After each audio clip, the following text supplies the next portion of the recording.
Okay mga kabarya, welcome back again dito sa ating channel na Bulacan Coins Buyer PH. At sa bidyong ito ay pag-uusapan po natin ang isa sa pinakamahal na 1 peso na aking patuloy na binibili. At ito rin ay isang uri ng old coins.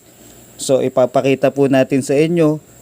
Ito po ay isang 1 peso na ginamit pa ng ating mga ninuno noong panahon ng Amerikano. Kaya ang nakalagay po dito sa ating barya, meron po nakatayo na isang babaeng Pilipina at meron po siyang hawak-hawak na isang martilyo. At sa bandang kanan niya po ay may nakalagay na isang bulkan at nakapalibot po sa kanya ay ang nakasulat na 1 peso Pilipinas. At sa likod naman ng barya ay may nakalagay na isang agila na nakabuka ang pakpak at meron po siyang tinatapakan na 3 palaso. At meron din po sa ibaba na nakalagay na isang shield at may simbolo ng bansang Amerika. At ang nakapalibot po sa kanya na nakasulat ay ang United States of America. At year kung kailan po siya ginawa, year 1908. Medyo luma na nga lang po yung itsura niya pero i-check pa rin po natin kung tama yung kanyang timbang.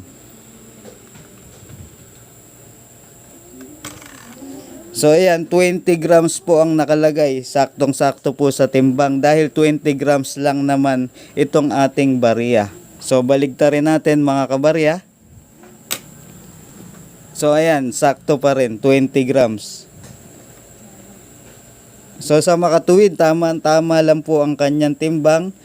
Ito pong old coins na ito ay patuloy kong binibili. Kung meron po kayo ng mga ganitong uri ng barya, ay wag po kayo magdadalawang isip na mag-send sa atin ng picture dito sa ating Bulacan Coins Buyer PH. At syempre, kaya po natin binidyo itong ating barya, isa rin to sa ating nabili. At napakaswerte nga po nung nabilihan natin dahil nakapagtabi po siya ng ganitong klaseng barya na old coins. 1 peso 1908. So kung meron po kayo nito, message nyo lang po ako. Hihintayin ko po ang inyong mga mensahe dito sa ating Facebook page na Bulacan Coins Buyer PH. Maraming salamat po.